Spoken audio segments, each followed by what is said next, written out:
വന്നിരിക്കുകയാണ്. നമ്പർ ഇങ്ങനെ കൂടിക്കൊണ്ടിരിക്കുകയാണ്. നമുക്ക് ക്ലാസ് സ്റ്റാർട്ട് ചെയ്യണം. ഹായ് അപ്പോ, ഹായ് നക്ഷത്ര. അപ്പോ നമ്മൾ ഇന്ന് പഠിക്കുന്ന ചാപ്റ്റർ എല്ലാവരും കണ്ടോ? ഏത് ചാപ്റ്റർ ആണ് നമ്മൾ പഠിക്കുന്നത്? Tracing changes through A 1000 years. അപ്പോ നമ്മൾ ഇപ്പോഴത്തെ കാര്യമൊന്നും അല്ല പറയാൻ പോകുന്നത്, വളരെ വർഷങ്ങൾക്ക് മുമ്പ് അല്ലെ. നിങ്ങളൊന്നും ജനിച്ചിട്ടില്ല, നമ്മുടെ പേരൻസും ഗ്രാൻഡ് പേരൻസും ഒന്നും ജനിച്ചിട്ടില്ല, ഗ്രേറ്റ് ഗ്രാൻഡ് പേരൻസ് ഒക്കെ ജനിച്ച സമയത്തെ കുറിച്ചാണ് നമ്മൾ ഡിസ്കസ് ചെയ്യാൻ പോകുന്നത്. ഒരു 750, അതായത് 700 to 1750 ഈ ഒരു കാലഘട്ടത്തെയാണ് നമ്മൾ കാണാൻ പോകുന്നത്. 700 to 1750 ഈ ഒരു കാലഘട്ടമൊക്കെ ആയിരിക്കും നമ്മളുടെ ഇന്നത്തെ ക്ലാസ്സിലെ നമ്മളുടെ ഡിസ്കഷൻ വരുന്നത്. അപ്പൊ ഏത് കാലഘട്ടമാണ് നമ്മൾ പഠിക്കുന്നത്? എല്ലാരും നല്ല ആക്റ്റീവായിട്ടിരിക്കണം, അല്ലെങ്കിൽ ഹിസ്റ്ററി ആയതുകൊണ്ട് നമ്മൾ സ്ലിപ്പ് ആയി പോകും അല്ലെ. അപ്പൊ നമുക്കത് പാടില്ല, നമ്മളിങ്ങനെ ചില്ലെന്ന് പറഞ്ഞിട്ടിരുന്ന എല്ലാരും കമന്റ് ചെയ്യണം. ഓക്കെ ആണ്. 1750, 700 to 1750 ഈ ഒരു കാലയളവാണ് നമ്മളിങ്ങനെ ട്രേസ് ചെയ്യാൻ പോവുകയാണ്. എന്തൊക്കെ ചേഞ്ചസ് ഉണ്ടായി ഈ 1000 years, വളരെ വർഷങ്ങൾക്ക് മുമ്പ് നമ്മൾ നോക്കുമ്പോൾ എന്തൊക്കെയായിരുന്നു ഇവിടെ സംഭവിച്ചത്? ഈ ഒരു കഥയാണ് ഇന്ന് നമ്മൾ കാണാൻ പോകുന്നത്. ഓക്കെ അല്ലേ? ഓക്കെ ആണ്, ക്ലിയർ അല്ലേ? ഓക്കെ. അപ്പോ ഇതിനകത്ത് നമുക്ക് ആദ്യം തന്നെ കാണേണ്ടത് എന്താണ്? രണ്ട് മാപ്പുകളാണ്. എല്ലാരും വന്നിട്ടുണ്ടോ? നമുക്ക് സ്റ്റാർട്ട് ചെയ്യാം. സ്റ്റാർട്ട് ചെയ്തതിന് കുഴപ്പമില്ലല്ലോ. എല്ലാരും എത്തിയിട്ടുണ്ടോ? Hi Ananya, hi Arunima, hi Prarthana. Trace ചെയ്യുക വെച്ചാൽ എന്താണ്? നമ്മളിങ്ങനെ പാത്തുകൾ ട്രേസ് ചെയ്യത്തില്ലേ, കണ്ടുപിടിക്കാൻ പോത്തില്ലേ, അതന്നെയാണ് ഇവിടെ ഉദ്ദേശിക്കുന്നത്. ട്രേസിങ്. നമ്മൾ 1000 വർഷങ്ങൾക്ക് മുമ്പുള്ള കാര്യങ്ങൾ എന്താണ് ഇവിടെ നടന്നതെന്ന് നോക്കുകയാണ്. അത്രയേ ഉള്ളൂ ചാപ്റ്റർ. മലയാളത്തിൽ പറഞ്ഞാൽ അത്രയേ ഉള്ളൂ. നമ്മളിങ്ങനെ കണ്ടെത്തുകയാണ് 1000 വർഷങ്ങൾക്ക് മുമ്പ് ഇവിടെ എന്ത് സംഭവിച്ചു, ഇത്രയേ ഉള്ളൂ. ഓക്കെ ആണ്, ക്ലിയർ അല്ലേ? അപ്പോ നമ്മൾ നോക്കുകയാണ്. ഈ ഒരു 2 മാപ്പുകളാണ് നമ്മൾ നോക്കുന്നത്. അപ്പൊ നിങ്ങളിപ്പോ മാപ്പിംഗ് ഇങ്ങനെ അനലൈസ് ചെയ്യുകയാണ്. അപ്പോ നമ്മൾ ആദ്യം ഒരു മാപ്പ് ലെഫ്റ്റ് സൈഡിലും മറ്റൊരു മാപ്പ് നമുക്ക് റൈറ്റ് സൈഡിലും കാണാൻ സാധിക്കുന്നുണ്ട്. ഈ 2 മാപ്പും ഇന്ത്യയാണ് വരച്ചിരിക്കുന്നത് അല്ലെ. ഏത് രാജ്യത്തെയാണ് ഇത് വരച്ചേക്കുന്നത്? ഇന്ത്യയാണ് ഈ 2 മാപ്പും ഉദ്ദേശിച്ചിരിക്കുന്നത്. എന്നാൽ ആദ്യ മാപ്പ് നമുക്ക് അത്ര അങ്ങോട്ട് മനസ്സിലാക്കാൻ പറ്റുന്നില്ല. ഇത് ഇന്ത്യ തന്നെയാണോ എന്ന് പോലും നമുക്ക് ക്ലിയർ ആകുന്നില്ല അല്ലെ. ഇതും ഇന്ത്യയാണ്, ഇതും ഇന്ത്യയാണ്. പക്ഷെ ഈ മാപ്പ് കാണുമ്പോൾ നമ്മുടെ ഏകദേശ സംഭവങ്ങളൊക്കെ ഒന്ന് പിടികിട്ടുന്നില്ലേ? ഒരു ഇന്ത്യ പോലെ നിങ്ങൾക്കൊരു ഏകദേശം മനസ്സിലാകുന്നില്ലേ? ആണ്. ഇത് കുറച്ചൊക്കെ ഏറെക്കുറെയൊക്കെ നമുക്ക് ശരിയാന്ന് പറയാം ഇപ്പോഴത്തെ ഇന്ത്യ മാപ്പുമായി കമ്പയർ ചെയ്യുമ്പോൾ. അതുപോലെ നമ്മുടെ ശ്രീലങ്കയൊക്കെ ഇവര് ഒപ്പിച്ചിട്ടുണ്ട്. എന്നാൽ ഇവിടെ കണ്ടോ, ശ്രീലങ്ക ഒരു വലിയ ഭാഗമായിട്ട് നമ്മുടെ ഇന്ത്യക്ക് അകത്തുള്ള ഒരു ഐലൻഡ് ആയിട്ടാണ് എടുത്തു വെച്ചേക്കുന്നത് ശ്രീലങ്കയെ. അപ്പോ ഇത് തെറ്റിപ്പോയില്ലേ? തെറ്റാണ്. പിന്നെ ഈ വരച്ചേക്കുന്ന ഒന്നും ഒരു വലിയ ബന്ധമൊന്നും തന്നെ നമുക്ക് നമ്മുടെ ഇന്നത്തെ ഇന്ത്യ രാജ്യവുമായി പറയാനില്ല. പറയാൻ പറ്റുന്നുണ്ടോ? ഇത് കണ്ടിട്ട് ഇന്ത്യ രാജ്യത്തെയാണ് ഉദ്ദേശിച്ചതെന്ന് പറയാൻ പറ്റുന്നുണ്ടോ? ചിലരൊക്കെ പടം വരയ്ക്കുമ്പോൾ നമ്മൾ ഒന്ന് എഴുതി വെക്കണേ, നിങ്ങൾ ഇത് എന്ത് ഉദ്ദേശിച്ചതെന്ന്. നമ്മൾ നോക്കുമ്പോൾ ഒന്നും മനസ്സിലാവുന്നില്ല. അവർ പറയും ഞാൻ സിംഹത്തെയാ വരച്ചത്, ഞാൻ ആനയാ വരച്ചതെന്നൊക്കെ പറയും. ഇതിന്റെ അവസ്ഥ അത് തന്നെയാണ്. ഈ മാപ്പ് നമുക്ക് ഒന്നും തന്നെ മനസ്സിലാകുന്നില്ല. അവര് പറയുന്നു ഇത് ഇന്ത്യ ആണ്. ക്ലിയർ ആണ്? ഓക്കെ ആണ്? ഓക്കെ. അപ്പോ നമ്മൾ നോക്കുമ്പോ 2 മാപ്പുകൾ കണ്ടു. ഒരു മാപ്പിന് എന്തൊക്കെയോ ഒരു സാമ്യമുണ്ട്, കുറച്ച് കൂടുതൽ സാമ്യമുണ്ട് എന്ന് പറയാൻ സാധിക്കും. ഒന്നാമത്തെ മാപ്പ് 1154 കാലഘട്ടത്തിൽ വരച്ചതാണ്. ഏത് വർഷമാണ് ആദ്യത്തെ മാപ്പ് വരച്ചേക്കുന്നത്? 1154 ആദ്യ മാപ്പ് വരച്ചത്. ആരാണ് ഈ മാപ്പ് വരച്ചത്? ഇത് അൽ ഇദ്രീസി എന്ന് പറയുന്ന ഒരു വ്യക്തിയാണ് ഈ മാപ്പ് വരച്ചത്. അൽ ഇദ്രീസി എന്ന് പറയുന്ന ഒരു വ്യക്തിയാണ് ആദ്യം കാണുന്ന മാപ്പ് വരച്ചത്. ഓക്കെ ആണ്? എല്ലാവർക്കും പിടികിട്ടിയോ? ഹായ് അനുദ്ര. അപ്പോ 2 മാപ്പുകൾ നമ്മൾ കാണുന്നുണ്ട്. അതിൽ ഒന്നാമതിരിക്കുന്ന മാപ്പ് വരച്ചത് ഒരു അൽ ഇദ്രീസി എന്ന് പറയുന്ന വ്യക്തിയാണ്. 1154 കാലഘട്ടത്തിലാണ്. ക്ലിയർ ആണ്. അപ്പൊ മാപ്പ് വരച്ച ആളാര്, ഏത് വർഷമാണ് എന്ന് നമ്മൾ പറഞ്ഞു. അദ്ദേഹം ഇന്ത്യയെ തന്നെയാണ് ഉദ്ദേശിച്ചത്. അപ്പോൾ നമ്മുടെ ഈ ഒരു ലാർജ് മാപ്പ് ഇദ്ദേഹം എന്ത് ചെയ്യാണ്, ലോകത്ത് നിന്ന് ഇന്ത്യയെ പെറുക്കിയെടുത്ത് വരച്ചേക്കുവാണ്. രണ്ടാമത്തെ ആള് 1720 ഈ മാപ്പ് വരച്ചത്. 1700 ഓക്കെ, റൈറ്റിംഗ് ശരിയാവുന്നില്ലല്ലേ? ഓക്കെ, ഞാനൊന്നും കൂടെ റൈറ്റ് ചെയ്യാം. 1720 രണ്ടാമത്തെ ആള് ഈ മാപ്പ് വരച്ചത്. ആദ്യത്തെ ആളുടെ പേരൊക്കെ നമ്മൾ പറഞ്ഞു, അൽ ഇദ്രീസി എന്ന് പേര് പറഞ്ഞു. എന്നാൽ രണ്ടാമത്തെ ആളെ നമ്മൾ കൃത്യമായി പറയുന്നില്ല. ഇദ്ദേഹം ഒരു ഫ്രഞ്ചുകാരനാണ് എന്ന് മാത്രമാണ് പറയുന്നത്. ഓക്കെയാണ്, രണ്ടാമത്തെ ആള് ഒരു ഫ്രഞ്ചുകാരനാണ്. അപ്പൊ രണ്ട് മാപ്പുകൾ കണ്ടോ, ആദ്യം 1754, രണ്ടാമത്തെ 1720. അപ്പൊ എത്ര വർഷത്തെ ഗ്യാപ്പ് ഉണ്ട്? ഈ രണ്ട് മാപ്പുകൾ തമ്മിൽ 600 വർഷത്തെ വ്യത്യാസമുണ്ട്. 600 വർഷം അല്ലെ? നമുക്കൊക്കെ 100 വയസ്സ് വരെ ജീവിച്ചിരിക്കാൻ പറ്റിയാൽ ഭാഗ്യം. നമ്മുടെ വി എസ് അച്യുതാനന്ദനെയൊക്കെ പോലെ ഒന്ന് സെഞ്ചുറി അടിക്കാൻ പറ്റിയാൽ കൊള്ളാം. അപ്പൊ 600 വർഷം വ്യത്യാസമാണ്. അപ്പോഴത്തേക്ക് പലതരത്തിലുള്ള സാഹചര്യങ്ങൾ മാറും, പല ടെക്നോളജികൾ വരും, പുതിയ പുതിയ സാങ്കേതിക വിദ്യകൾ വരും അല്ലെ? അപ്പൊ ഇവർക്ക് കുറച്ചും കൂടെ നന്നായിട്ട് വരയ്ക്കാൻ പറ്റും. ഇപ്പോഴാണെങ്കിലോ വളരെ പെർഫെക്റ്റ് ആയിട്ട് നമുക്ക് ഒരു കുഞ്ഞു സ്ഥലം പോലും വരച്ചെടുക്കാൻ സാധിക്കും. അപ്പൊ ടെക്നോളജികൾ ഒരുപാട് അഡ്വാൻസ്ഡ് ആയി. അപ്പൊ ഇത്രയും പഴക്കമുള്ളത് കൊണ്ടാണ് ഇതങ്ങോട്ട് കൃത്യമായി വരയ്ക്കാൻ ഇവർക്ക് സാധിക്കാഞ്ഞത്. ക്ലിയർ ആണ്. ഇദ്ദേഹം വരച്ചതും 1720 ഇപ്പോഴത്തെ കമ്പയർ ചെയ്യുമ്പോൾ ഒരുപാട് വർഷം, ആയിരക്കണക്കിന് വർഷം പിറകിലാണ്. അതുകൊണ്ടാണ് നമ്മളുടെ ഇന്നത്തെ ഇന്ത്യയെ ഇദ്ദേഹത്തിന് പൂർണ്ണമായും ഒപ്പിയെടുക്കാൻ സാധിക്കാതെ പോയത്. അപ്പൊ ക്ലിയർ ആണോ? രണ്ട് മാപ്പുകൾ കണ്ടോ? ക്ലിയർ അല്ലേ? ഒന്നാമത്തത് ഫ്രഞ്ചുകാരൻ വരച്ചതും മറ്റൊന്ന് അൽ ഇദ്രീസി എന്ന അറബ് വ്യക്തി വരച്ചതുമാണ്.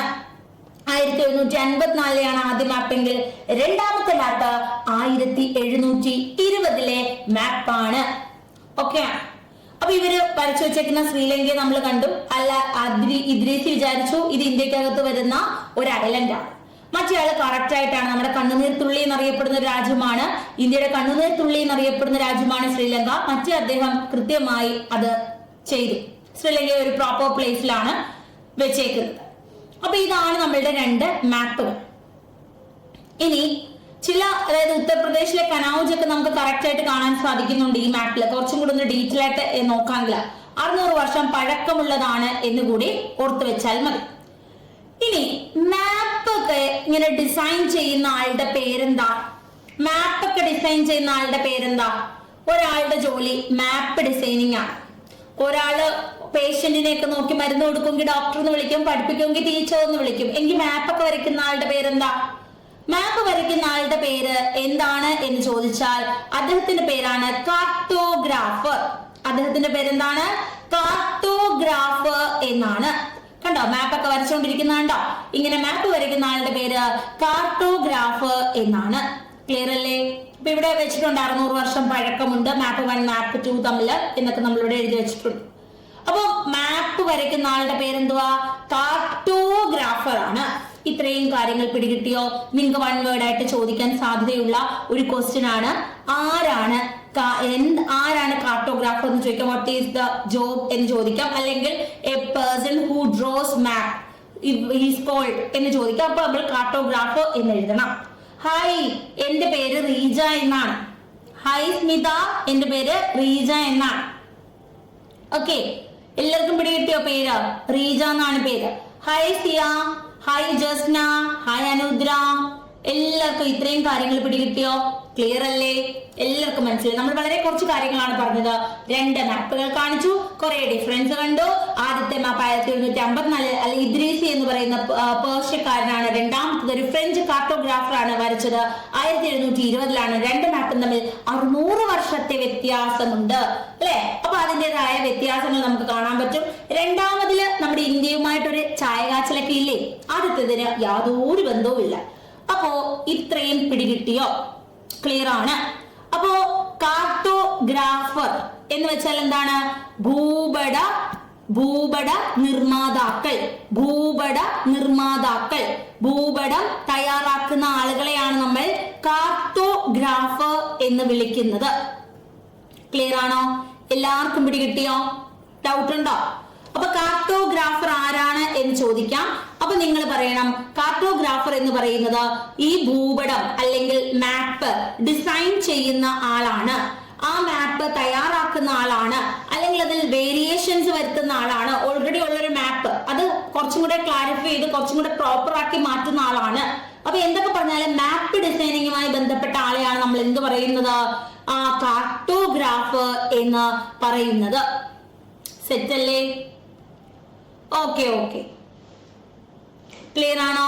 എല്ലാവർക്കും മനസ്സിലായി? ഇനി നമ്മൾ അടുത്തതിലേക്ക് പോകുന്നു. ഇനി നമുക്ക് പഠിക്കേണ്ടത് a person who draws and produces maps is called cartographer. അപ്പൊ ഒരു വ്യക്തി അദ്ദേഹം മാപ്പ് എഴുതുന്നു, വരയ്ക്കുന്നു, മാപ്പിൽ വേരിയേഷൻസ് വരുത്തുന്നു, ഇദ്ദേഹത്തെയാണ് കാർട്ടോഗ്രാഫർ എന്ന് പറയുന്നത്. പിന്നെ നമുക്ക് അടുത്തതിലേക്ക് പോകാം. അതായത് ഇനി നമ്മൾ പറയുന്നത് പല വേർഡ്സിൽ നമുക്ക് ചേഞ്ചസ് കാണാം. ഇപ്പൊ മാപ്പിൽ ചേഞ്ചസ് കണ്ടു, വർഷങ്ങൾ കഴിയുമ്പോൾ മാപ്പിൽ പലതരത്തിലുള്ള വേരിയേഷൻസ് ഉണ്ടാകുന്നു.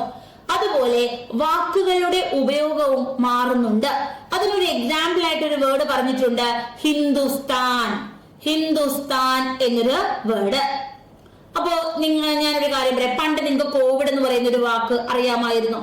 കോവിഡ് ഇല്ല, നമ്മൾ കേട്ടിട്ടില്ലായിരുന്നു കോവിഡ് എന്നൊരു വാക്കോ അല്ലെങ്കിൽ കൊറോണ എന്ന് പറയുന്ന ഒരു വൈറസിനെ കുറിച്ചോ ഒന്നും നമുക്കറിയത്തില്ല.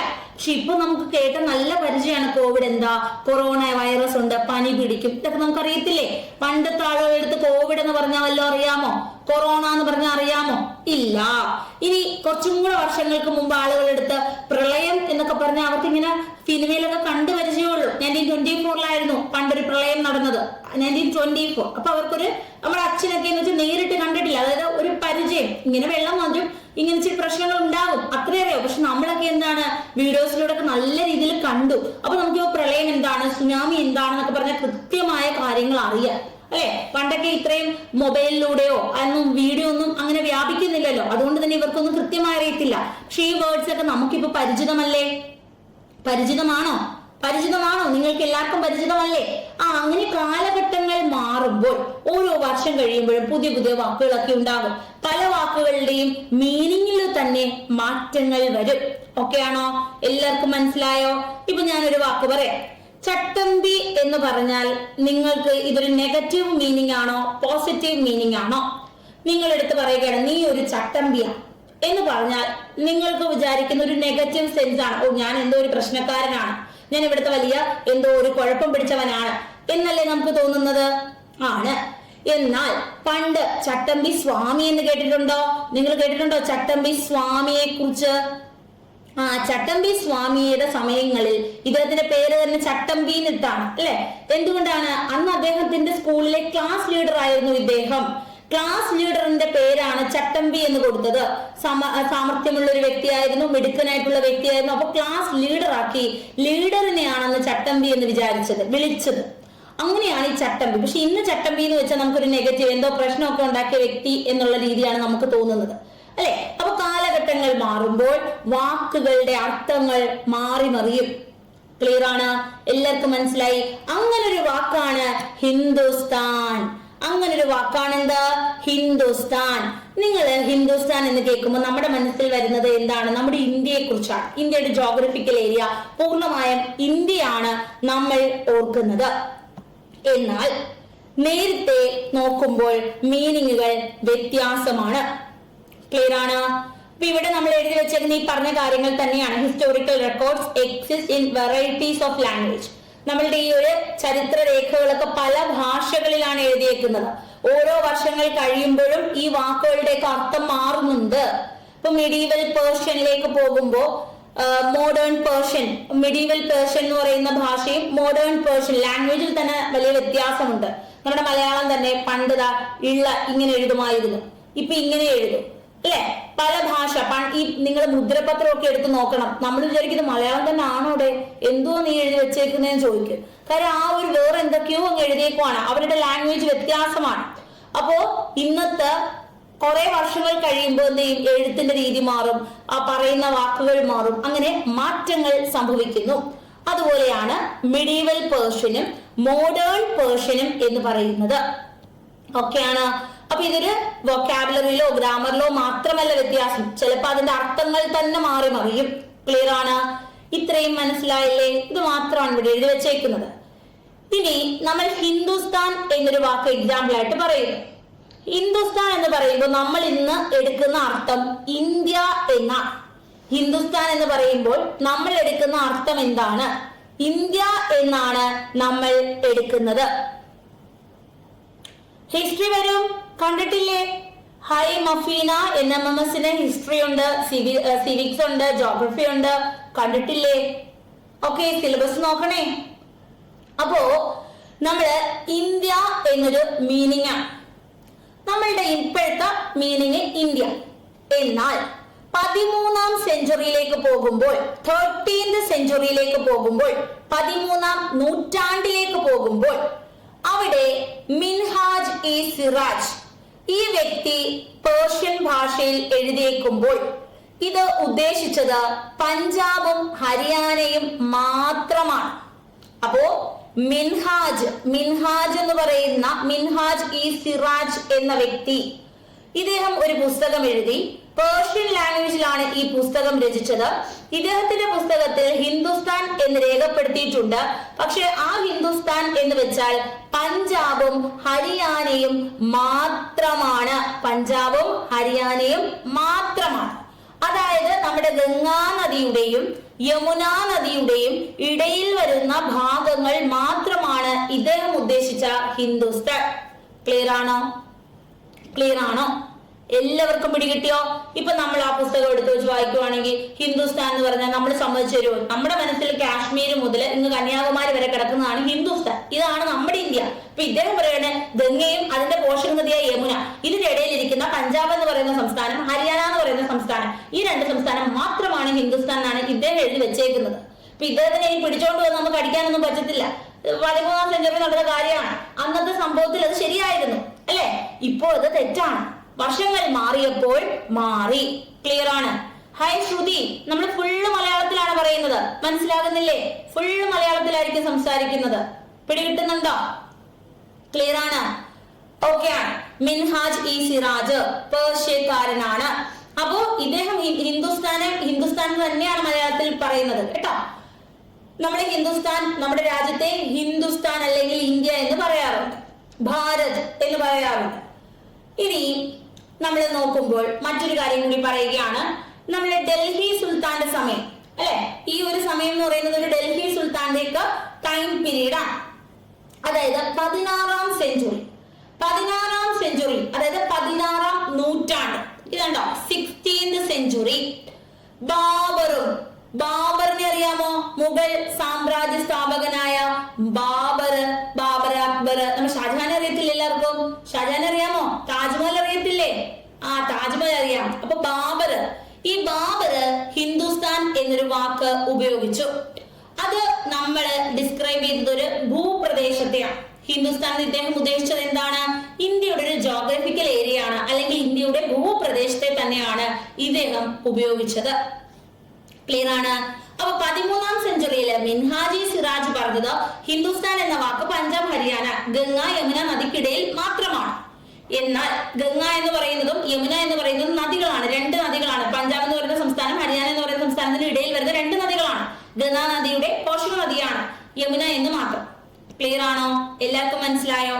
പല ആളുകൾ ഉപയോഗിച്ചത് നിങ്ങൾക്കൊന്ന് പറഞ്ഞു തരുന്നതേ ഉള്ളൂ. ഒന്ന് 13ാം സെഞ്ചുറി, 16ാം സെഞ്ചുറി ആയപ്പോൾ അത് ജോഗ്രഫിക്കൽ ഏരിയ, നമ്മുടെ ഈ ഭൂപ്രദേശത്തെ മുഴുവൻ ഉപയോഗിക്കാൻ തുടങ്ങി എന്ന് മനസ്സിലാക്കി.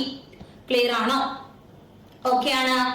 ഇനി 14ാം സെഞ്ചുറിയിൽ ഒരു കവിയുണ്ട്, ഇന്ത്യയുടെ തത്ത എന്നറിയപ്പെടുന്ന ഒരു വ്യക്തിയാണ് അമീർ ഖുസ്രോ. കേട്ടിട്ടുണ്ടോ അമീർ ഖുസ്രോനെ? കുറിച്ച് കേട്ടിട്ടുണ്ടോ? ക്ലിയർ ആണോ? അമീർ ഖുസ്രുവിനെ കുറിച്ച് കേട്ടിട്ടുണ്ടോ? ഇന്ത്യയുടെ തത്ത എന്ന് വിളിക്കുന്ന വ്യക്തിയാണ്, പാരറ്റ് ഓഫ് ഇന്ത്യൻ അല്ലെ? അപ്പൊ അമീർ ഖുസ്രോ ഈ വാക്ക് ഹിന്ദ് എന്ന വാക്ക് ഉപയോഗിച്ചു. അതിന്റെ അർത്ഥവും എന്ത് തന്നെയാണ്? നമ്മളുടെ ഇന്ത്യ എന്ന് പറയുന്ന ഭൂപ്രദേശം മൊത്തത്തിലും നമ്മുടെ ഇന്ത്യയുടെ സംസ്കാരവും കൾച്ചറും തന്നെയാണ്. ഇന്ത്യ എന്ന് പറയുന്ന ഭൂപ്രദേശം മൊത്തത്തിലും ഇന്ത്യയുടെ സംസ്കാരത്തെ കുറിച്ചുമാണ് ഇദ്ദേഹം പറഞ്ഞത്. അപ്പൊ മനസ്സിലായോ? അപ്പൊ എന്താണ് നിങ്ങൾക്ക് പിടികിട്ടിയത്? നമ്മൾ പറഞ്ഞതുപോലെ തന്നെ വർഷങ്ങൾ കഴിയുമ്പോൾ ഗ്രാമർ മാറുന്നു, ഇതിന്റെ വാക്കുകൾ മാറുന്നു, പിന്നെന്ത് മാറുന്നു, അർത്ഥം തന്നെ മൊത്തത്തിൽ മാറുന്നു. ഹിന്ദ് സ്വരാജ് അല്ലെങ്കിൽ ഹിന്ദുസ്ഥാൻ എന്ന വാക്കിനെ കുറിച്ചാണ് നമ്മൾ ഇവിടെ സംസാരിച്ചത്. അപ്പോ ഈ ഹിന്ദുസ്ഥാൻ എന്ന വാക്ക് ആദ്യം മിൻഹാജ് ഇ സിറാജ് 13ാം നൂറ്റാണ്ടിൽ ഉപയോഗിച്ചപ്പോൾ ഹരിയാനയും പഞ്ചാബും മാത്രമായിരുന്നു. എന്നാൽ 14ാം നൂറ്റാണ്ടിൽ നമ്മുടെ അമീർ ഖുസ്രു, ഇന്ത്യയുടെ തത്ത എന്ന് വിളിക്കുന്ന വ്യക്തി അമീർ ഖുസ്രു ഉപയോഗിച്ചപ്പോൾ അതിന് ഇന്ത്യ എന്ന് പറയുന്ന പ്രദേശങ്ങളെ മുഴുവനും, ഇന്ത്യയുടെ സംസ്കാരവും ഇത് മനസ്സിലാക്കുന്നു. ആ ഒരു വാക്കിൽ ഇതിന്റെ രണ്ടിന്റെ അർത്ഥമുണ്ട്. ഇന്ത്യ എന്ന് പറയുന്ന മുഴുവൻ ഭൂപ്രദേശവും അതുപോലെ തന്നെ ഇന്ത്യയുടെ സംസ്കാരവുമുണ്ട്. ഇനി 16ാം നൂറ്റാണ്ടിലേക്ക് വരുമ്പോൾ ആര് വരുന്നു? 16ാം നൂറ്റാണ്ടിലെ ബാബറൊക്കെയാണ് വരുന്നത്. അദ്ദേഹം ഹിന്ദുസ്ഥാൻ എന്നൊരു വാക്ക് ഉപയോഗിച്ചു. അതിന്റെ അർത്ഥവും ഇന്ത്യ എന്ന് പറയുന്ന ഭൂപ്രദേശം മുഴുവനാണ്. അമീർ ഖുസ്രു ഉപയോഗിച്ച വാക്ക് ഹിന്ദ് എന്നാണ്. ക്ലിയർ ആണോ? ഇത്രയും കാര്യങ്ങൾ പിടികിട്ടി? ഓക്കെ ആണ്. എല്ലാവർക്കും മനസ്സിലായോ?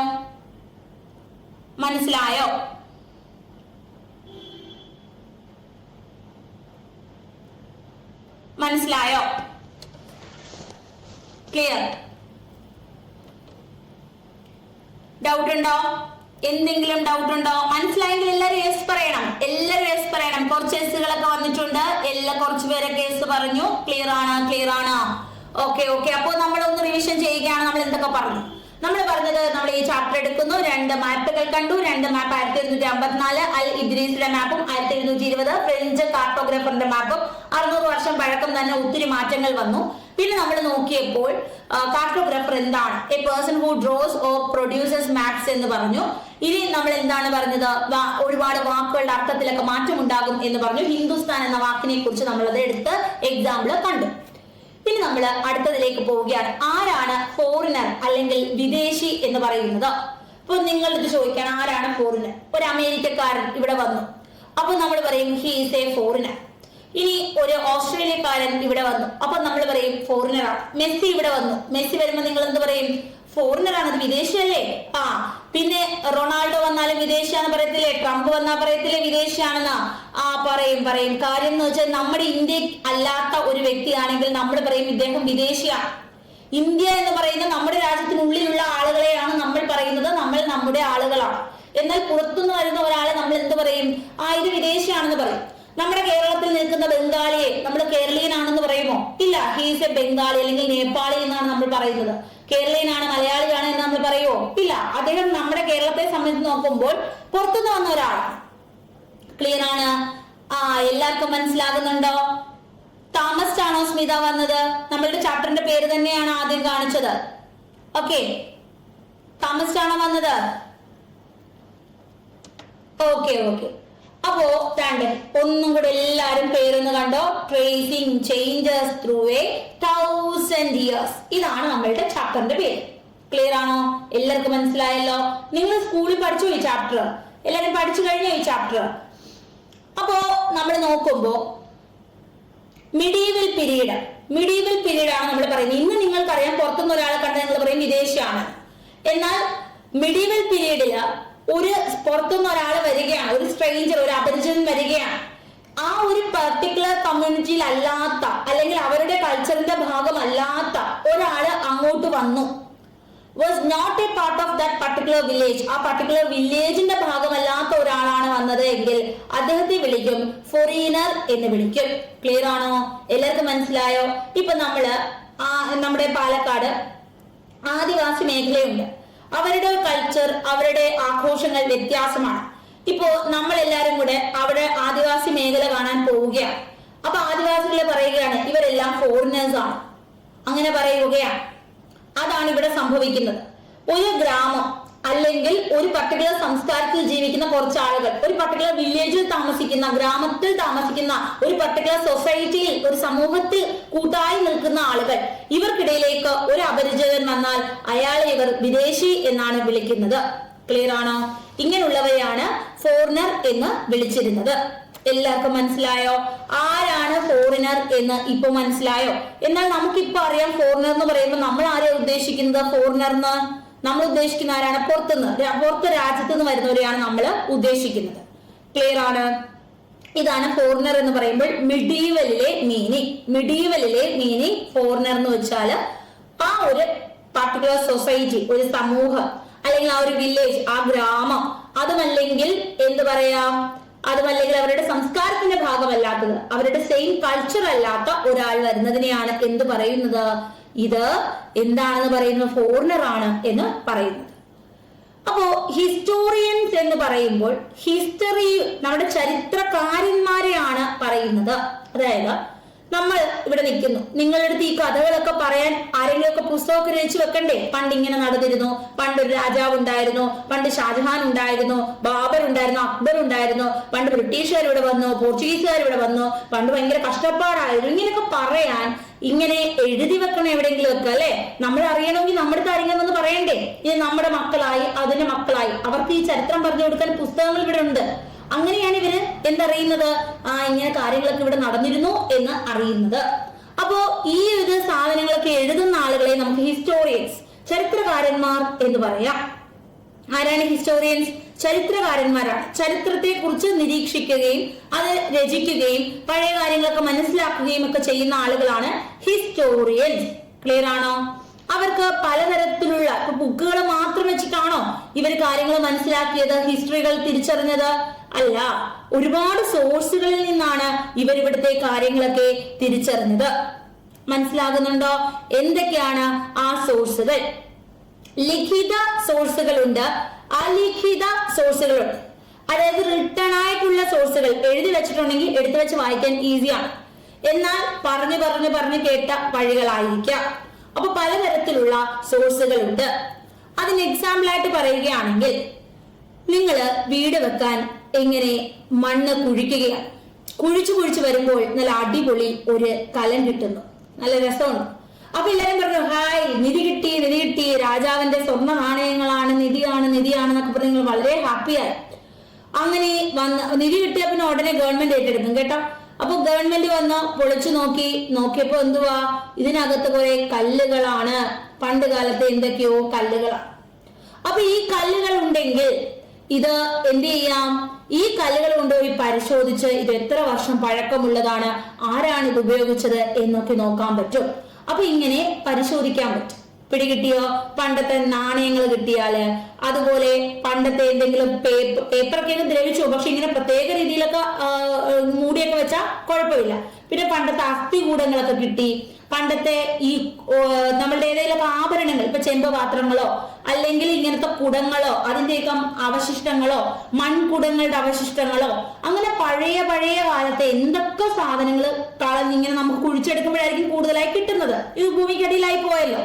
അപ്പോ ഇങ്ങനെ കുഴിച്ചെടുക്കുമ്പോൾ ഖനനം ചെയ്ത് എടുക്കുക എന്നാണ് പറയുന്നത്, അല്ലെ? മൈനിങ്, നിങ്ങൾക്കറിയത്തില്ലേ? സ്വർണ്ണമൊക്കെ മൈനിങ് അല്ലേ, ഖനനമല്ലേ?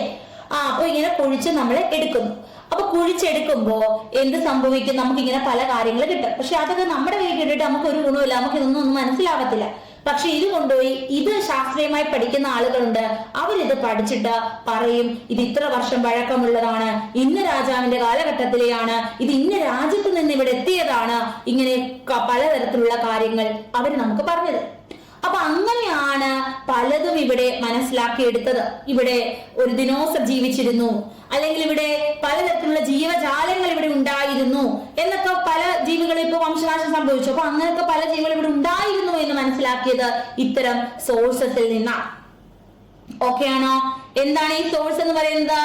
നേച്ചറിനെ കുറിച്ച് ഇങ്ങനെ നമുക്ക് ഇൻവെസ്റ്റ് ചെയ്ത് പഠിക്കാൻ പറ്റുന്നതാണ് ഈ സോഴ്സസ്. അത് റിട്ടേൺ സോഴ്സസ് ഉണ്ട്, ലിഖിതമായിട്ടുള്ള സോഴ്സുകളുണ്ട്, പിന്നെയോ അലിഖിതമായിട്ടുള്ളതുണ്ട്, അൺറിട്ടേൺ സോഴ്സസ് ഉണ്ട്, അലിഖിതമുണ്ട്.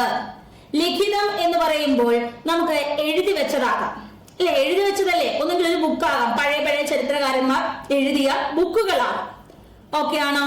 ഇനി എന്തെങ്കിലുമൊക്കെ ഇൻസ്ക്രിപ്ഷൻസ് ആകാം, ഇങ്ങനെ കൊത്തിയൊക്കെ വെക്കും. രാജകൊട്ടാരങ്ങളിലൊക്കെ പോകുമ്പോൾ പലതും ഇങ്ങനെ കൊത്തി വെച്ചേക്കുന്ന കാണാം. ആർക്കിടെക്ചേഴ്സ് ആകാം, ടെക്സ്റ്റൽ റെക്കോർഡുകളാകാം, ഇവരുടെയൊക്കെ പഴയ കാലത്തെ ലിഖിതങ്ങളൊക്കെ കിട്ടും. പാലി ലിപിയിലൊക്കെയുള്ള സാധനങ്ങളാണ്. ഇവര് തകിടിലൊക്കെ എഴുതിയ സാധനങ്ങളൊക്കെ കിട്ടും. പിന്നെ ഇവരുടെ വലിയ പ്രഖ്യാപനങ്ങൾ, ഇപ്പൊ രാജാവ് വിളംബരം ചെയ്യുന്നു, ഞാൻ ഒരു സുന്ദരിയായ യുവതിയെ അന്വേഷിക്കുന്നു വിവാഹം കഴിക്കാൻ, അങ്ങനെ രാജാവിന് ഒരു വിളംബരം നമുക്ക് കിട്ടുന്നു. അപ്പോ ഇങ്ങനത്തെ വിളംബരങ്ങൾ, ടെക്സ്റ്റൽ റെക്കോർഡ്സ്, അങ്ങനെ ഇൻസ്ക്രിപ്ഷൻസോ ആർക്കിടെക്ചേഴ്സോ കോയിൻസ്, ചില കോയിൻസ് ഒക്കെ പല രാജഭരണങ്ങളിൽ ഇറക്കിയിട്ടുണ്ട്. ചെമ്പ്, സ്വർണം, വെള്ളി നാണയങ്ങളൊക്കെ ഇറക്കിയിട്ടുണ്ട്. ചില കോയിൻസിൽ അവർ വർഷം രേഖപ്പെടുത്തിയിട്ടുണ്ട്. ചില കോയിൻസിൽ അവരുടെ രാജാവിന്റെ പടം വെച്ചിട്ടുണ്ട്. അപ്പൊ അതിൽ നിന്നൊക്കെ നമുക്ക് സിമ്പിൾ ആയിട്ട് ഇന്ന വർഷമാണ്, വർഷം അവിടെ എഴുതി വെച്ചേക്കൂലെ, വർഷം അപ്പോഴേ പിടികിട്ടി. രാജാവിന്റെ പടം കണ്ടപ്പോ ഇന്ന രാജാവിന്റെ ആണെന്ന് മനസ്സിലായില്ലേ?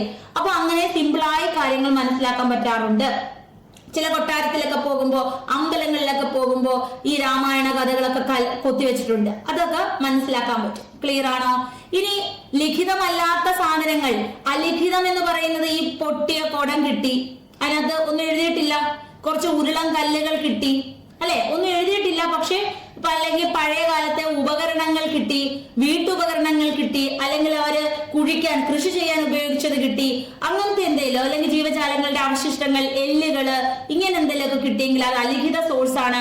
ഇതിൽ നിന്ന് നമുക്ക് കാര്യങ്ങൾ പഠിച്ചെടുക്കാൻ പറ്റും. അപ്പൊ ലിഖിത സോഴ്സ് ഉണ്ട്, അലിഖിത സോഴ്സ് ഉണ്ട്, റിട്ടണും അല്ലാണ്ടുള്ള അൺറിട്ടൺ ആയിട്ടുള്ള സോഴ്സുകളും ഉണ്ട് എന്ന് മനസ്സിലാക്കിയോ? എല്ലാവർക്കും പിടികിട്ടിയോ? ഡൗട്ട്സ് ഉണ്ടോ? ക്ലിയർ ആണോ? എല്ലാവർക്കും പിടികിട്ടിയോ? ചാപ്റ്റർ വീണ്ടും വേണം. ടീച്ചറെ പാഠത്തിന്റെ പേര് അതൊന്നുമല്ല, അങ്ങനെ ഒരു പാഠമില്ല. ഓക്കെ, പാഠത്തിന്റെ പേര് ഇത് 7ാം ക്ലാസ്സിന്റെ ചാപ്റ്റർ ആണ്, ഫസ്റ്റ് ചാപ്റ്റർ ആണ് കേട്ടോ. 7ാം ക്ലാസ്സിന്റെ നിങ്ങളുടെ NMMSന്റെ ഫസ്റ്റ് ചാപ്റ്റർ ആണ്. ഓക്കെ,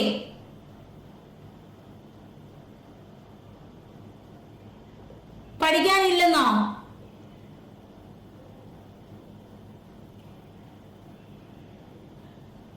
ക്ലിയർ ആണോ? എല്ലാവർക്കും മനസ്സിലായോ? ഇത്രയും കാര്യങ്ങൾ പിടികിട്ടിയോ? ഇത്രയും കാര്യങ്ങൾ എല്ലാവർക്കും പിടികിട്ടിയോ? ഓക്കെ ആണ്. എങ്കിൽ നമ്മൾ അടുത്തതിലേക്ക് പോകുന്നു. മറ്റൊരു സോഴ്സ് ആണ് ഹോളി ടെക്സ്റ്റ്, അതായത് രാമായണം, മഹാഭാരതം, ഇങ്ങനത്തെ ടെക്സ്റ്റുകൾ. പിന്നെ എന്തെങ്കിലുമൊക്കെ ലെറ്റേഴ്സ് നമുക്ക് കിട്ടുന്നു. പഴയ കാലങ്ങളിലെ ലെറ്റേഴ്സോ അല്ലെങ്കിൽ വലിയ മഹത്തായ ആളുകളുടെ വചനങ്ങളോ അങ്ങനെയൊക്കെ കിട്ടുന്നതും ഇത്തരം സോഴ്സുകളാണ്. ഇനി രാജാവിന്റെ കൽപ്പനകൾ, ജുഡീഷ്യൽ റെക്കോർഡ്സ്, രാജാവ് ഭരിക്കുമ്പോൾ ഇന്നാളെ തൂക്കിക്കൊല്ലൂ അല്ലെങ്കിൽ ഇന്ന ശിക്ഷാവിധി നടപ്പിലാക്കൂ എന്നുള്ള കാര്യങ്ങൾ, ഇതൊക്കെയാണ് വരുന്നത്.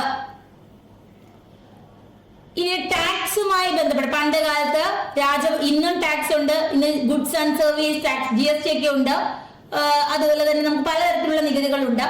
ഇനി പഴയ കാലങ്ങളിലും ഈ ടാക്സ് കൊടുക്കണമായിരുന്നു. അപ്പൊ ടാക്സിന്റെ റെസീപ്റ്റ്സോ ടാക്സുമായി ബന്ധപ്പെട്ട പേപ്പറുകളോ താളിയോലകളോ എന്തെങ്കിലുമൊക്കെ കിട്ടുന്നതൊക്കെ നമ്മളുടെ എന്താണ്, ഇങ്ങനത്തെ സോഴ്സുകളാണ്. ഇതൊക്കെ നമ്മളുടെ ഏറ്റവും ഇമ്പോർട്ടന്റ് കാര്യങ്ങളാണ്. ഇത് വെച്ച് പഠിച്ചാണ് നമ്മൾ ഈ ചരിത്രത്തെ കുറിച്ച് മനസ്സിലാക്കുന്നത്. അപ്പോ ഇതിനെ നമുക്ക് മനുസ്ക്രിപ്റ്റ്സ് എന്ന് പറയാം. ഇതിനെ നമുക്ക് എന്ത് പറയാം? മനുസ്ക്രിപ്റ്റ്സ് എന്ന് പറയാം. മാനുസ്ക്രിപ്റ്റ്സ് എന്നൊക്കെ പറയാം. ഓക്കെ ആണ്. എന്നാൽ ഈ മാനുസ്ക്രിപ്റ്റ്സ് ഇത് കൃത്യമായി ഇപ്പൊ ഒരു പുസ്തകം ഒരാള് ഒരു പുസ്തകം എഴുതി. ഈ പുസ്തകം മറ്റൊരാള് കോപ്പി ചെയ്യും കുറച്ചു വർഷം കഴിയുമ്പോൾ. അപ്പൊ ഈ വ്യക്തി എന്ത് ചെയ്യും? വായിച്ചിട്ട് ചിലത് മനസ്സിലായി കാണത്തില്ല, ചിലപ്പോ ഇയാൾ വിചാരിച്ചാണ് ഇച്ചിരി കൂടെ ഒരു മോഡിഫിക്കേഷൻ വരുത്താം, അങ്ങനെ കുറച്ച് പേജൊക്കെ അങ്ങ് മാറ്റം വരുത്തും. അടുത്ത ആള് വീണ്ടും മാറ്റം വരുത്തും. ഇങ്ങനെ കോപ്പി ചെയ്ത് എഴുതുന്നവളെയാണ് സ്ക്രൈബ്സ് എന്ന് വിളിക്കുന്നത്. ഒരാള് എഴുതി വെച്ച ഒരു പുസ്തകം, ഓക്കെ, ഒരാള് 7ാം ക്ലാസ് ആണ്, 7ാം ക്ലാസ് പുതിയ ടെക്സ്റ്റ് ആണ്. 7ാം ക്ലാസ്സിൽ ഒരാള് എഴുതി വെച്ച ഒരു പുസ്തകം, ആ പുസ്തകം എന്ത് ചെയ്യുന്നു? കോപ്പി ചെയ്ത് പുതിയത് അതുപോലെ എഴുതേണ്ട ആളാണ്, പക്ഷെ ചെറിയ മാറ്റങ്ങളൊക്കെ ഇവര് വരുത്തുന്നു.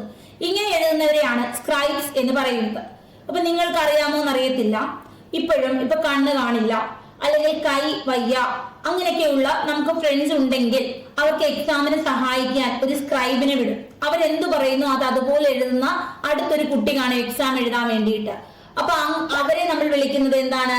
സ്ക്രൈബ് എന്നാണ്. ക്ലിയർ ആണോ? എല്ലാവർക്കും മനസ്സിലായോ? പിടികിട്ടിയോ? ക്ലിയർ ആണോ? അപ്പൊ ഇതുപോലെ തന്നെ കോപ്പി എഴുതുന്ന ആളുകളാണ് ഇവരെ നമ്മൾ വിളിക്കുന്നത് സ്ക്രൈബ് എന്നാണ്. അപ്പൊ ഇവര് കോപ്പി ചെയ്യുമ്പോൾ ഇവരുടേതായ രീതിയിൽ എന്തെങ്കിലും തരത്തിലുള്ള ചേഞ്ചസ് വരുത്താൻ സാധ്യതയുണ്ട്. ഓക്കെയാണ്. ചില ഗസ്റ്റുകളൊക്കെ ഇവരെന്ത് ചെയ്യും, അഡ്ജസ്റ്റ് ചെയ്തങ്ങ് എഴുതും. അപ്പോ യഥാർത്ഥത്തിൽ എഴുതിയതിൽ നിന്ന് ചില മാറ്റങ്ങൾ ഇവര് വരുത്തുന്നു. അതുപോലെ തന്നെ ഈ യഥാർത്ഥ ഓതർ 2-3 വർഷം കഴിയുമ്പോൾ പുതുതായിട്ട് ഇറക്കും. അപ്പൊ അവരും ചിലപ്പോ എന്ത് ചെയ്യാം, എന്തെങ്കിലുമൊക്കെ തരത്തിലുള്ള വേരിയേഷൻസ് വരുത്താം. ക്ലിയർ ആണോ? ഇപ്പൊ 14ാം സെഞ്ചുറിയില് സിയാവുദ്ദീൻ ബറാണി എന്ന് പറയുന്ന വ്യക്തി ഒരു രേഖ എഴുതി, ഒരു ക്രോണിക്കിൾ എഴുതി, ഒരു രേഖ, ഒരു പുസ്തകം എഴുതി. അദ്ദേഹം 2 വർഷം കഴിഞ്ഞപ്പോ മറ്റൊരു പുസ്തകം, ഇതേ പുസ്തകം തന്നെ വീണ്ടും ഒന്നും കൂടെ എഴുതി. അപ്പോ ഇദ്ദേഹം കുറച്ച് വേരിയേഷൻസ് ഒക്കെ അങ്ങ് വരുത്തി. അപ്പൊ ഇത് വായിച്ചെടുക്കാൻ നിൽക്കുന്ന ആളുകൾ, ഇപ്പൊ ഹിസ്റ്റോറിയൻസ് ഇല്ലേ, ഹിസ്റ്റോറിയൻസ് ഈ സോഴ്സ് വെച്ചിട്ടല്ലേ കാര്യങ്ങൾ മനസ്സിലാക്കുന്നത്. അപ്പൊ ഇവർക്ക് ആകെ കൺഫ്യൂഷൻ ആവും. ഞാനിപ്പോ ഈ വായിക്കുന്നത് ഏതാണ്, ഇനി ഇതിന് കുറച്ചും കൂടെ അഡ്വാൻസ്ഡ് ഉണ്ടോ, ഇനി ഇതേപോലെ സ്ക്രൈബ് എഴുതി മാറ്റമൊക്കെ വരുത്തി വന്ന സാധനമാണോ? അങ്ങനെ ഹിസ്റ്റോറിയൻസിന് എന്ത് ചെയ്യും, പലതരത്തിലുള്ള കൺഫ്യൂഷൻസ് ഇത് സൃഷ്ടിക്കുന്നുണ്ട്. ക്ലിയർ ആണോ? ഹിസ്റ്റോറിയൻസിന് പലതരത്തിലുള്ള കൺഫ്യൂഷൻസ് ഉണ്ടാക്കുന്നുണ്ട്. ഇത്രയും മനസ്സിലായോ? ഓക്കെ ആണോ? അപ്പോ നമ്മൾ 700 മുതൽ 1750 വരെയുള്ള കാര്യങ്ങളാണ് നോക്കുന്നത്. ഇവരെയാണ് നമ്മൾ ഹിസ്റ്റോറിയൻസ്. ഏത് ചരിത്രവും നമുക്ക് പറഞ്ഞു തരുന്ന ആളുകളെ നമുക്ക് ഹിസ്റ്റോറിയൻസ് എന്ന് പറയാം. അപ്പോ ഇവിടെ നമുക്ക് കാര്യങ്ങൾ പിടികിട്ടാൻ വേണ്ടിയിട്ട് കുറച്ച് സോഴ്സുകൾ ഉണ്ട്. ഈ സോഴ്സുകൾ ഒന്നെങ്കിൽ നാണയമാകാം, അല്ലെങ്കിൽ എന്തെങ്കിലും തരത്തിലുള്ള ഇൻസ്ക്രിപ്ഷൻസ് ആകാം, എഴുതപ്പെട്ട രേഖകളാണ്, ആർക്കിടെക്ചേഴ്സ് ആകാം, അല്ലെങ്കിൽ ടെക്സ്റ്റൽ റെക്കോർഡ്സുകളാകാം, ഇപ്പൊ രാജാവിന്റെ കൽപ്പനകളോ ലെറ്റേഴ്സോ, അല്ലെങ്കിൽ രാജാവ് എന്തെങ്കിലും ജുഡീഷ്യൽ പരമായിട്ടുള്ള രേഖകളാകാം, പിന്നെ കുടത്തിന്റെയോ വീട്ടുപകരണങ്ങളുടെയോ എന്തെങ്കിലുമൊക്കെ പൊട്ടിയ അവശിഷ്ടങ്ങളോ എല്ലുകളോ ഇതിൽ നിന്നൊക്കെ നമുക്ക് എന്ത് ചെയ്യുന്നു, സോഴ്സ് ആയിട്ട് ഇൻഫോർമേഷൻസ് ലഭിക്കുന്നുണ്ട്. ഇത്രയും കാര്യങ്ങൾ മനസ്സിലായോ? എല്ലാവർക്കും പിടികിട്ടിയോ? ഇനി എന്താണ് ഹിസ്റ്റോറിയൻസിന് മാനുസ്ക്രിപ്റ്റ്സ് എഴുതുമ്പോൾ ഒരു ബുദ്ധിമുട്ട് ഉണ്ടാക്കുന്നത്? എന്ത് ബുദ്ധിമുട്ടാണ് ഹിസ്റ്റോറിയൻസിന് ഉണ്ടാകുന്നത്? എന്ത് ബുദ്ധിമുട്ടാണ് ഹിസ്റ്റോറിയൻസ് നേരിടുന്നത് മാനുസ്ക്രിപ്റ്റ്സ് പഠിക്കുമ്പോൾ? മാനുസ്ക്രിപ്റ്റ്സ് അവർ പഠിക്കുകയാണെങ്കിൽ എന്തു പറ്റി? ഹായ് പ്രജിത, പിടികിട്ടിയോ? എന്താണ് വൈക മനസ്സിലാകാത്തത്? വൈക പറയണേ.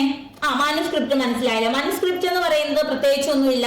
രണ്ടേ, ഈ ഹിസ്റ്റോറിയൻസ് ഇങ്ങനെ കിട്ടുന്ന രേഖകളില്ലേ, ഈ രേഖകളെയാണ് നമ്മൾ മാനുസ്ക്രിപ്റ്റ് എന്ന് പറയുന്നത്. ഇപ്പോ നമുക്ക് വട്ടെഴുത്ത്, കോലെഴുത്ത്, ഇങ്ങനെ പലതരത്തിലുള്ള ലിപികളാണ് ഇവരുടെയൊക്കെ. വട്ടെഴുത്ത് എന്ന് വെച്ചാൽ നമ്മൾ നോക്കുമ്പോൾ എല്ലാം വട്ടം പോലെ ഇരിക്കും, പക്ഷെ അതൊക്കെ ലിപികളാണ്. മനസ്സിലായോ? പിന്നെ നിങ്ങൾ മനസ്സിലാക്കേണ്ട മറ്റൊരു കാര്യം, ഇപ്പൊ ഇന്ത്യയിൽ ഒരു ലാംഗ്വേജ് ആയിരുന്നു. നമ്മുടെ ഇന്ത്യ തന്നെ 28 സംസ്ഥാനങ്ങൾ, പല പല ഭാഷകളല്ലേ. ഇപ്പൊ നമുക്ക് ആസാമീസ് എന്ന് പറയുന്ന ലാംഗ്വേജ് ഉണ്ട്, ഡോങ്ക്രി എന്ന് പറയുന്ന ഭാഷയുണ്ട്, മലയാളമുണ്ട്, തമിഴുണ്ട്, കന്നഡയുണ്ട്, പല പല ലാംഗ്വേജ് ആണ്. അപ്പോ നമുക്ക് ആ ലാംഗ്വേജും പിന്നെ അതിന്റെ പ്രാകൃത ഭാഷകൾ, ദ്രാവിഡ ഭാഷകൾ, ഇതൊക്കെ നമ്മുടെ കയ്യിലോട്ട് തന്നാൽ പോലും നമുക്ക് വായിച്ചെടുക്കാൻ ഒരിക്കലും പറ്റത്തില്ല. നിങ്ങൾ എത്ര എഡ്യൂക്കേറ്റഡ് ആണെന്ന് പറഞ്ഞാലും വായിച്ചെടുക്കാൻ പറ്റത്തില്ല. നമ്മുടെ തൊട്ടപ്പുറത്തിരിക്കുന്ന ഫ്രണ്ട് മലയാളം എഴുതിയാലും ഇംഗ്ലീഷ് എഴുതിയാലും വായിക്കാൻ പറ്റാത്തവരാ നമ്മൾ. അപ്പോഴാണ് നമ്മുടെ അടുത്ത് പണ്ടങ്ങാണ്ട് എഴുതി ആരാണ്ട് കൊണ്ടു തരുന്നത്, അല്ലെ? നിങ്ങളുടെ ക്ലാസ് ടീച്ചറൊക്കെ എഴുതുന്ന വായിക്കാൻ പറ്റുന്നുണ്ടോ?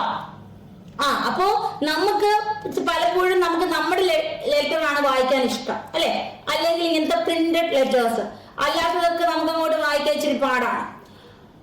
അപ്പോ ഈ സംഭവങ്ങൾ എന്ന് വെച്ചാൽ പഴയകാല ലിപികളാണ്.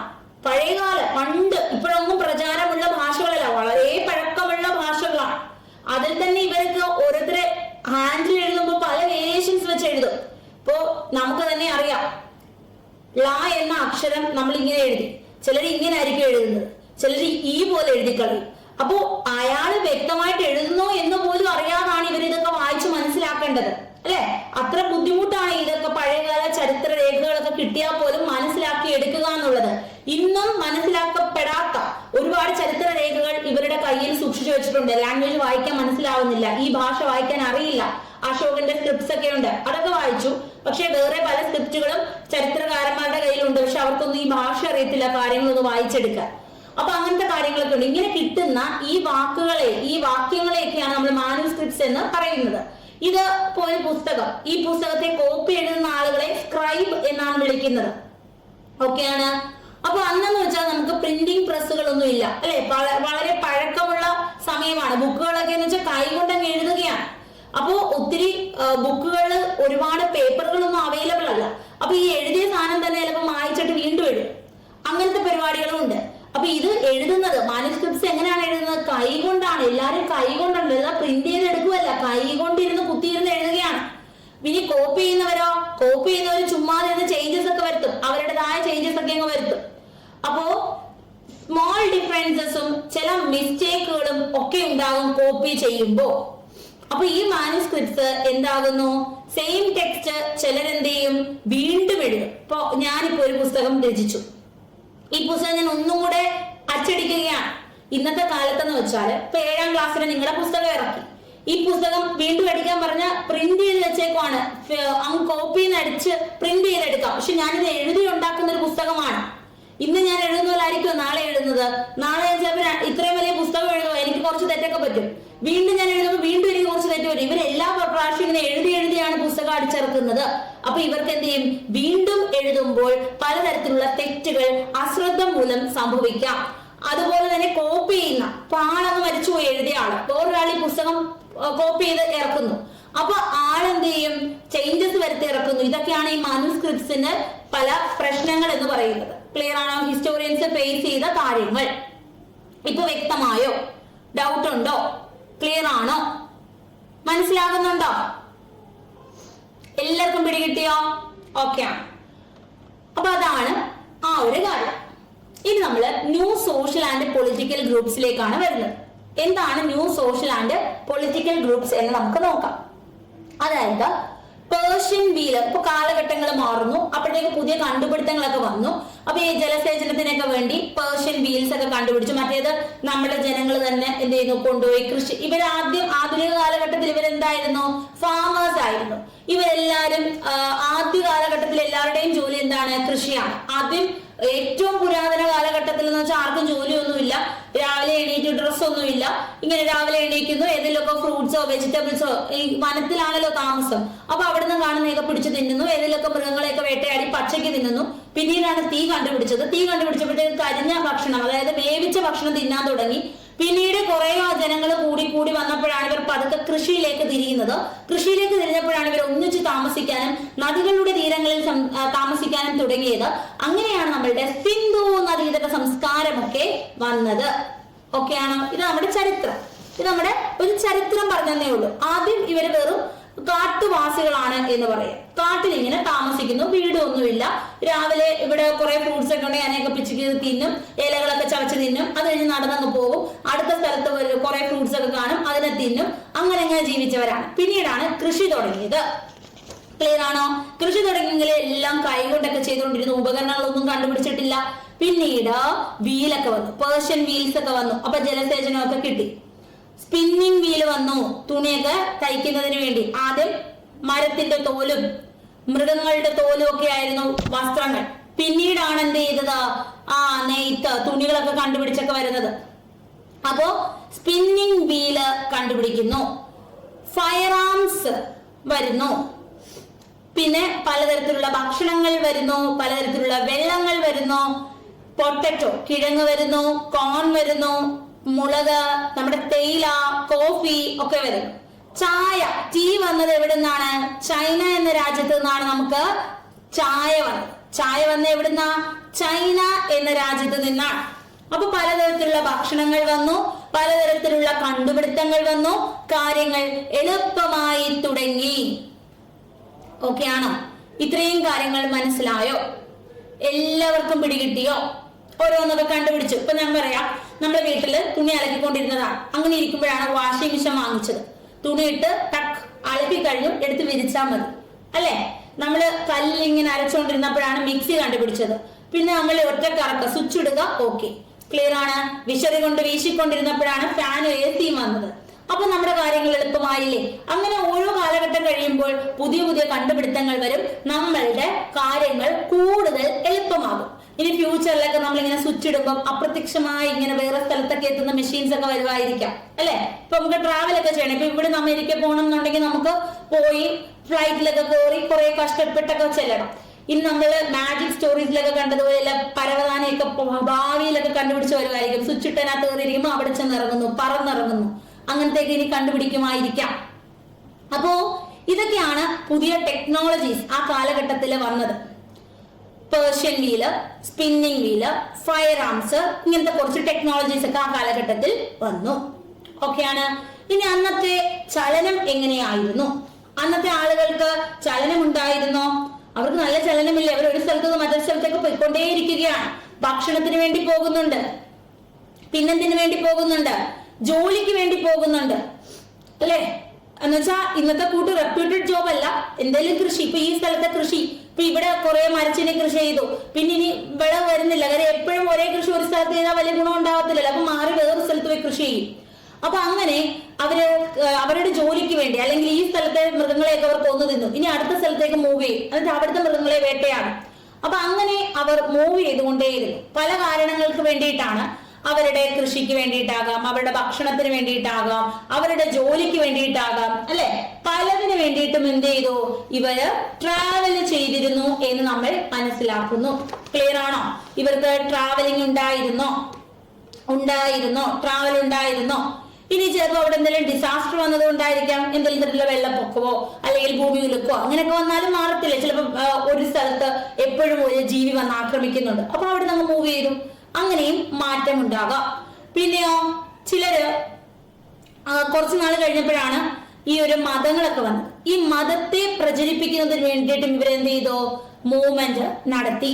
അങ്ങനെ പലതരത്തിലുള്ള മൂവ്മെന്റ്സ് ഉണ്ടായിരുന്നു. ആളുകൾ ഒരു സ്ഥലത്ത് നിന്ന് മറ്റൊരു സ്ഥലത്തേക്ക് ഇങ്ങനെ താമസം മാറ്റിക്കൊണ്ടേയിരുന്നു.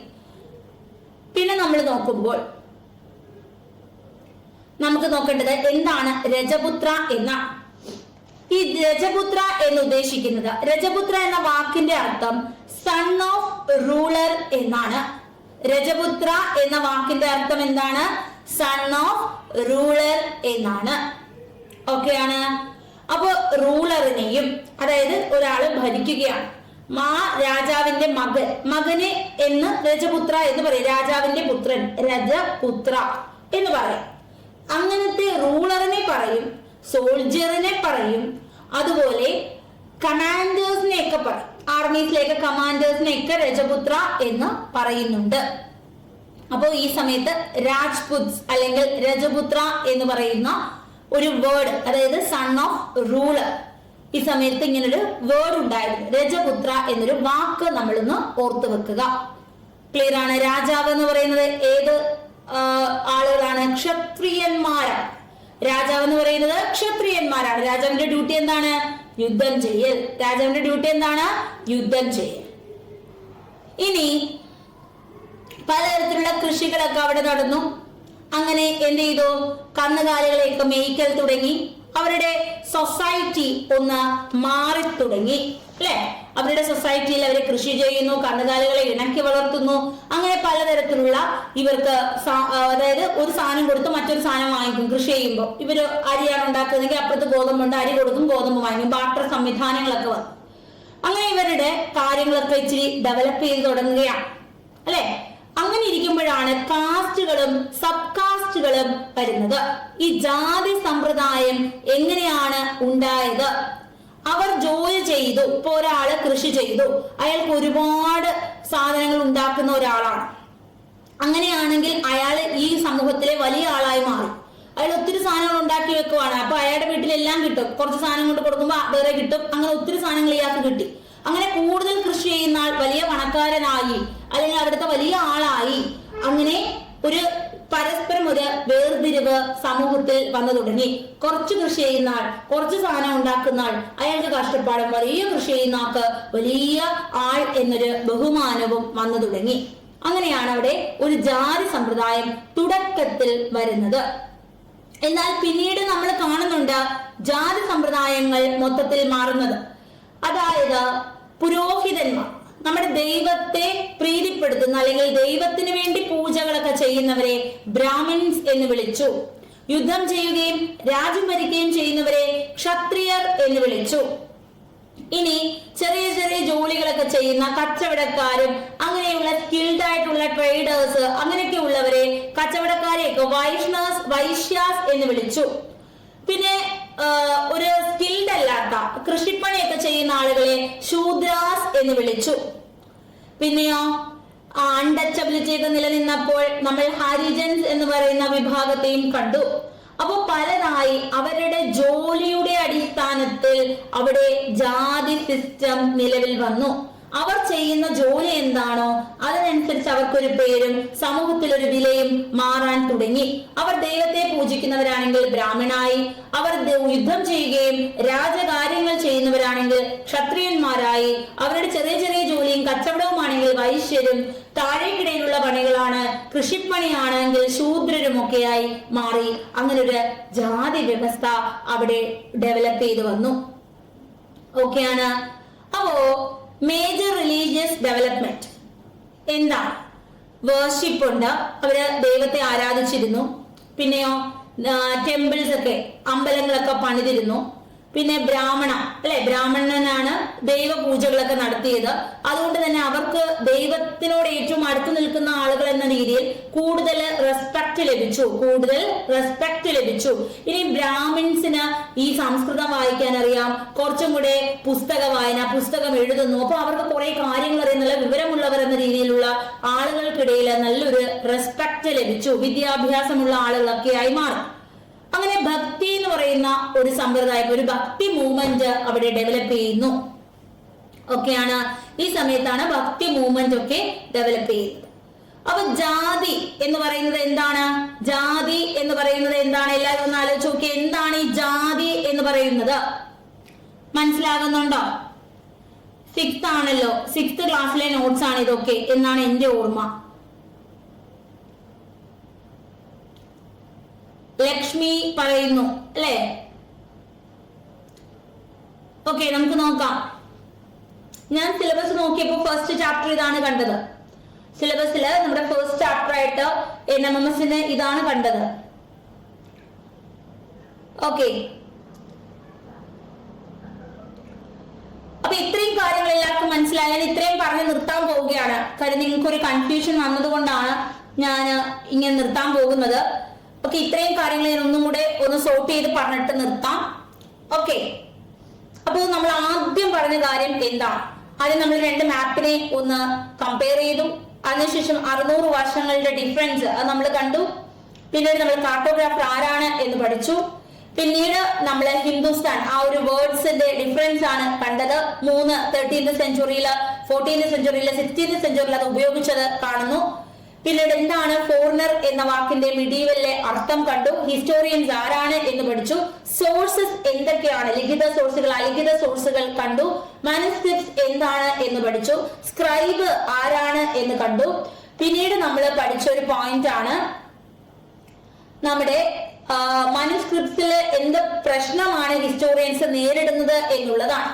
അതിനുശേഷം ന്യൂ സോഷ്യൽ പൊളിറ്റിക്കൽ ഗ്രൂപ്പ്സിനെ കുറിച്ചാണ് നമ്മൾ ഡിസ്കസ് ചെയ്തത്. അപ്പൊ പേർഷ്യൻ വീൽ വന്നു, സ്പിന്നിംഗ് വീൽ വന്നു, ഫയർ ആംസ് വന്നു. രജപുത്ര ആരാണ് എന്ന് നമ്മൾ മനസ്സിലാക്കി. പിന്നെ അവിടെ ഭക്ഷണം, മൊബിലിറ്റി, അവരുടെ ഫുഡ്, അവരെന്തിനു മൊബിലിറ്റി ചെയ്തു, എന്തിനാണ് അവർ ഒരിടത്ത് മറ്റൊരിടത്തേക്ക് യാത്ര ചെയ്തത് എന്ന് പഠിച്ചു.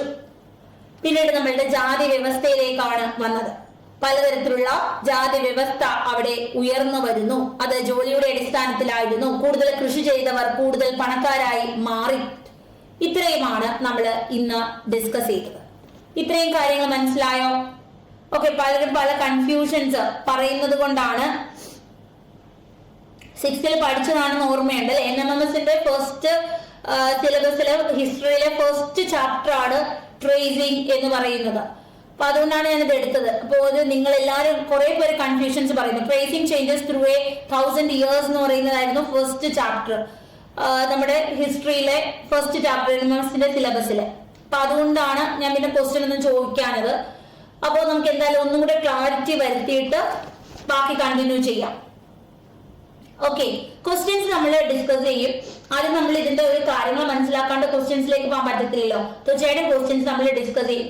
ഞാൻ ഇപ്പൊ തന്നെ ക്വസ്റ്റ്യൻസ് കൂടുതൽ ചോദിക്കാനതും ഇങ്ങനെ ഒരു കൺഫ്യൂഷൻ പറഞ്ഞതുകൊണ്ടാണ്. ഓക്കെ, അപ്പോൾ നമുക്ക് നെക്സ്റ്റ് ക്ലാസ്സിൽ വീണ്ടും കാണാം. Okay bye. നിങ്ങക്ക് മനസ്സിലാവുന്നുണ്ടല്ലോ, ക്ലാസ് പിടികിട്ടുന്നുണ്ടല്ലോ അല്ലെ? ക്ലിയർ അല്ലേ? Okay, thank you, by.